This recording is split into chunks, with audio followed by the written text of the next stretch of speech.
రేపు సాయంత్రం 6:05 తెలంగాణ తల్లి విగ్రహ ఆవిష్కరణకు ముహూర్తం ఫిక్స్. మహిళలతో ఆవిష్కరింపజేసేందుకు సీఎం ఆలోచనలు. 1,00,000 మంది మహిళలకు సర్కార్ ఆహ్వానం. రాహుల్ ప్రియాంక టూర్పై సందిగ్ధత. సో రేపు మండే రోజు సాయంత్రం 6:05 సో తెలంగాణ తల్లి విగ్రహ ఆవిష్కరణ ఉండబోతుందంట. సో దీన్ని మహిళల చేతనే ఈ విగ్రహ ఆవిష్కరణ చేసేందుకు సర్కార్ ప్లాన్ చేసింది. అయితే రాహుల్ గాంధీ, సోనియా గాంధీ మీరు రావాలి అని చెప్పి రేవంత్ రెడ్డి పిలవడంతో ఆహ్వానించినప్పటికీ కూడా సో అక్కడ నుంచి ఎలాంటి స్పందన కూడా లేకపోవడంతో వాళ్ళు వస్తారా రాదనేది చెప్పేసి తెలియదు. కానీ తెలంగాణలో ఉన్న 1,00,000 మంది మహిళలకు ఇన్విటేషన్ పంపించి సో వాళ్ళ ద్వారా పిలిపించి సో వాళ్ళ ద్వారా విగ్రహ ఆవిష్కరణ చేయడానికి ప్లాన్ చేసినట్టు తెలుస్తుంది. ఒకసారి డీటెయిల్ చూద్దాం. సో సెక్రటేరియట్ ఆవరణలో ఏర్పాటు చేసిన తెలంగాణ తల్లి విగ్రహాన్ని రేపు సాయంత్రం 6:05 ప్రారంభించినట్లు ప్రభుత్వ అధికార ప్రకటన విడుదల చేసింది. ఈ కార్యక్రమానికి హాజరయ్యేందుకు 1,00,000 మంది మహిళలు ఆహ్వానం అందించినట్లు సీఎస్ శాంతికుమారి తెలిపారు. వారి చేతుల మీదుగానే విగ్రహ ఆవిష్కరింపజేయాలందుకు సీఎం రేవంత్ రెడ్డి ఆలోచిస్తున్నట్లు సమాచారం. సో ఇట్లా ఈ విధంగా చేస్తూ ఉన్నారంట. సో తెలంగాణ తల్లి విగ్రహంపై ఇప్పటికే చాలా వరకు రాజకీయం అదే ఇది అట్లా ఇట్లా అని చెప్పేసి కూడా నడుస్తూ ఉంది కదా. సో సెక్రటేరియట్ ప్రాంగణంలో ఏర్పాటు చేసిన తెలంగాణ తల్లి విగ్రహ ఆవిష్కరణ ప్రోగ్రాంను ఘనంగా నిర్వహించేందుకు రాష్ట్ర ప్రభుత్వం అన్ని ఏర్పాట్లు పూర్తి చేసింది. విగ్రహాన్ని ఈ నెల 9వ తేదీ సాయంత్రం 6:05 సీఎం రేవంత్ రెడ్డి ఆవిష్కరించనున్నారు. ఈ మేరకు షెడ్యూల్ సంబంధించి ఉత్తర్వులను సీఎస్ శాంతికుమారి శనివారం రిలీజ్ చేశారు. సచివాలయ ఉద్యోగులందరూ ఈ ప్రోగ్రాంకు అటెండ్ కావాలని ఆదేశించారు. మరోవైపు ప్రజాపాలన విజయోత్సవ ముగింపు వేడుకలు కూడా 3 స్టేజ్ల్లో ఏర్పాటు చేశారు. ఈ 3 వద్ద సాయంత్రం 5 గంటల నుంచి రాత్రి 9 గంటల వరకు వివిధ రకాల సాంస్కృతిక కార్యక్రమాలు నిర్వహిస్తున్నారు. సో సందర్శకుల కోసం ఫుడ్ స్టాల్ సైతం భారీ స్థాయిలో ఏర్పాటు చేశారు. సో ఇట్లా అనమాట. సో కంప్లీట్గా ఈ ట్యాంక్ బండ్ పరిసర ప్రాంతాలు కూడా 3 దగ్గర స్టేజ్లు ఏర్పాటు చేసి సో ప్రజాపాలన విజయోత్సవ సభలు కూడా రేపటితో ముగుస్తుంది. అండ్ అలాగే 6:05 సో తెలంగాణ తల్లి విగ్రహాన్ని కూడా ఆవిష్కరిస్తున్నారంట. అయితే మేమేమంటున్నామంటే సో తెలంగాణ తల్లి పైన బీఆర్ఎస్ పార్టీ ఏం చెప్తుంది, అది తెలంగాణ తల్లి విగ్రహం లెక్క లేదు, కేసీఆర్ రేవంత్ రెడ్డి తల్లి లెక్కుంది, లేకపోతే కాంగ్రెస్ తల్లి లెక్కుంది అని చెప్పేసి ఇటు బీఆర్ఎస్ అంటోంది.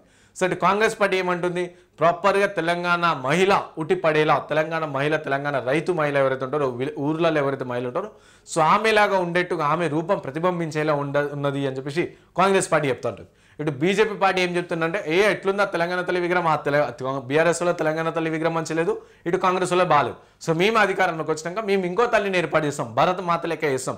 ఆ చేతి అభయాస్తం ఏంది, అభయాస్తం తీసి ఇంకోటి కలుషమో ఇల్షమో ఏదో ఒకటి పెడతామని చెప్పేసి నేను బీజేపీ పార్టీ నాయకులు చెప్తున్నారు. సో ఇట్లా ఎవరు పడితే వాళ్ళ అధికారంలో ఉన్నప్పుడేమో టీఎస్ టీజీ వాళ్ళ ఇష్టం వచ్చినట్టు లోగో చేసుకురు, ఆయన తెలంగాణ తల్లి విగ్రహం వాళ్ళ లెక్క వేసుకురు. ఈ ప్రభుత్వం అధికారంలోకి వచ్చిన తర్వాత వీళ్ళ ఇష్టం వచ్చిన లోగో చేంజ్ చేసిరు, టీఎస్ని టీజీ చేసిరు, ఆయన తెలంగాణ తల్లి విగ్రహం ఈ ప్రభుత్వం వీళ్ళకి ఇష్టం వచ్చినట్టు చేసింది. సో రేపు బీజేపీ పార్టీ అధికారంలోకి వచ్చిందో వాళ్ళకి ఇష్టం వచ్చినట్టు చేస్తుందంట. సో దీనికి మేమేమంటున్నామంటే సో వీళ్ళ ఇష్టం వచ్చినట్టు వాళ్ళ ఇష్టం వచ్చినట్టు చేసినప్పుడు సో మా ప్రజలకి ఏం లాభం అవుతుంది దీనివల్ల. ఇప్పుడు తెలంగాణ తల్లి విగ్రహం ఏర్పాటు చేసిరు, సో తెలంగాణ తల్లి విగ్రహం ఏర్పాటు చేసి సో ఇంత భారీ బందోబస్తుతో కావచ్చు, లేకపోతే భారీ బాధా భద్రతలతో కావచ్చు, లేకపోతే ఈ విధంగా చాలా వరకు ఏర్పాట్లు చేసి రిలీజ్ చేయడానికి. సో ఇందులో సామాన్య ప్రజలకి సో మీరు ఖర్చు చేస్తున్న పైసలు ఏవైతే ట్యాంక్ బండ్ మొత్తం పెట్టిన లైట్లు కావచ్చు, లేకపోతే మెట్రో స్టేషన్ల కింద పెట్టిన లైట్లు కావచ్చు, లేకపోతే ఊర్లలో గ్రామ పంచాయతీలో కావచ్చు అవన్నిట్లో పెట్టిన లైట్ల వల్ల సో సామాన్య ప్రజలకు ఏమైనా అవసరం అవుతుందా, ఏమైనా ఉపయోగం అవుతుందా? ఇంత పెద్ద విగ్రహాలు అవన్నీ వేస్తాం కడతామని అంటారు. కానీ సో ప్రజలకు ఏమవుతుంది, ఈ విగ్రహాల వల్ల ప్రజలకు ఎంతవరకు ఉపయోగపడుతుంది? సపోజ్ ఈ ఏర్పాట్లకు సంబంధించి 100 కోట్లు ఖర్చు చేసిరు అనుకుందాం. అదే 100 కోట్లతోని ఒక 1000 మందికి ఇల్లు కట్టియండి. ఆ 1000 మంది గుర్తుంచుకోరా, మీ విజయోత్సవ సభలు వాళ్ళకన్నా ఎక్కువ అవుతాయా? 100 కుటుంబాలు డెవలప్ అయిపోతాయి కదా ఒకటేసారికి. సో ఇలాంటి పనులు చేయకుండా ఇటు ఇంత పెద్ద చేస్తాము, ఇటు ఆ విగ్రహం కడతాం ఈ విగ్రహం కడతాము అని చెప్పేసి సో చేయడం వల్ల ప్రజాధనం మేము కట్టిన ట్యాక్స్ మేము కట్టిన పైసలన్నీ కూడా కంప్లీట్గా దుర్వినియోగం అవుతుంది. ఒకవేళ సపోజ్ మాకు కనుక సో 100 అడుగుల విగ్రహాన్ని ఒక 100 ఒక రాజకీయ నాయకుడు కావచ్చు, లేకపోతే ఎవరైనా సరే విద్యావేత్త కావచ్చు, వ్యాపారవేత్త కావచ్చు, ఎవరిదైనా సరే 100 అడుగుల విగ్రహం 100 కోట్లతోని 100 అడుగుల విగ్రహం కట్టాలా, లేకుంటే 100 పడకల గవర్నమెంట్ హాస్పిటల్ కావచ్చు, లేకుంటే కొన్ని 1000 మంది చదువుకునే స్కూళ్ళు కట్టాలా అంటే నేను పోయి ఆ స్కూల్ కట్టురి ఆ హాస్పిటల్ కట్టురి అని చెప్పేసి చెప్తాం. ఎందుకంటే ఆ విగ్రహం వల్ల ఎలాంటి ప్రజలకు ఎలాంటి లాభం ఉండదు. కేవలం అక్కడ దిగి ఫోటోలు పెట్టడానికి స్నాపులు పెట్టుకుని దానికే తప్ప సో అంటే విగ్రహాలు కట్టొద్దు అని చెప్పేసి అంటలే, కానీ అంత పెద్దగా అవసరం లేదు. అన్ని లక్షల కోట్లు కావచ్చు, అన్ని వందల కోట్లు ఖర్చు పెట్టాల్సిన అవసరం లేదు. అవే పైసలు ఇటు హాస్పిటల్కి కానీ విద్యార్థులకు కానీ, లేకపోతే స్కూళ్ళ కోసం కానీ, లేకపోతే ఉద్యోగ ఉపాధులు కల్పించి సో ఆడ 100 మందికి ఉద్యోగాలు ఇవ్వండి, లేకపోతే 100 పడకల హాస్పిటల్ కట్టి ఆడ 10 అడుగుల విగ్రహం పెట్టి సరిపోతుంది కదా. ఎంత పెద్ద అడుగుల సైనా విగ్రహమే, చిన్న అడుగులైనా సరే విగ్రహం. కాబట్టి ఇవన్నీ కాకుండా ఫస్ట్ మా బతుకులు మార్చురి, మాకు విద్యను కల్పించండి, వైద్యం కల్పించండి, ఉద్యోగాలు కల్పించండి. ఇవి కల్పించిన తర్వాత ఆ విగ్రహాలు కావచ్చు, అవి కావచ్చు, ఇవి కావచ్చు, అవన్నీ చేయండి. సో మ్యూజిక్ ప్రక్షాళన గురించి అక్కడ బాపుగాడు పెద్దగా బాపుగాడు ఏర్పాటు చేస్తారంట. సో కొన్ని అడుగుల కొన్ని పదుల సంఖ్య అడుగుల విగ్రహాలు కూడా విగ్రహం బాపు యొక్క గాంధీజీది విగ్రహం ఏర్పాటు చేస్తామని చెప్పి కాంగ్రెస్ పార్టీ ప్రయత్నిస్తుంది. సో ఆ విగ్రహం వల్ల ఆ మూసి పరివాహక ప్రాంతాల్లో ఉన్న ప్రజలకు ఏమైనా లాభం జరుగుతుందా, లేకుంటే పోనీ రైతులకు ఏమైనా మంచి జరుగుతుందా? ఏం జరగదు కదా.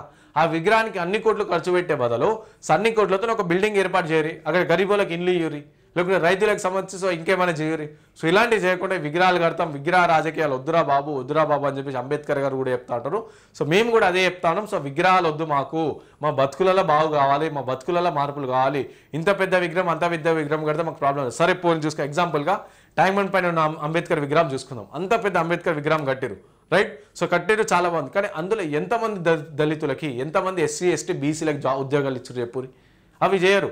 కేమనంటే మేము రాజ్యాంగాన్ని గౌరవిస్తాం, అంబేద్కర్ విగ్రహం వేసినాం, మేము అంబేద్కర్ కోసం అంబేద్కర్ ఆలోచనలు చేస్తామని చెప్పి చెప్పారు. కానీ అంత పెద్ద విగ్రహం కట్టారు కదా.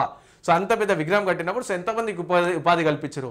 ఆ విగ్రహం కట్టే బదులు అంటే అంత పెద్ద అన్ని కోట్లు ఖర్చు చేసే బదులు సో అదే దళితులకు కానీ, లేకపోతే ఎస్సీ ఎస్టీ బీసీలకు కానీ సో కొంతమందికి డబ్బులు ఇచ్చి కావచ్చు, లేకపోతే వాళ్ళకి ఇండ్లు కట్టించి, లేకపోతే వాళ్ళ ఉద్యోగాలు ఇస్తే వాళ్ళు సంతోషంగా ఫీల్ కావరా?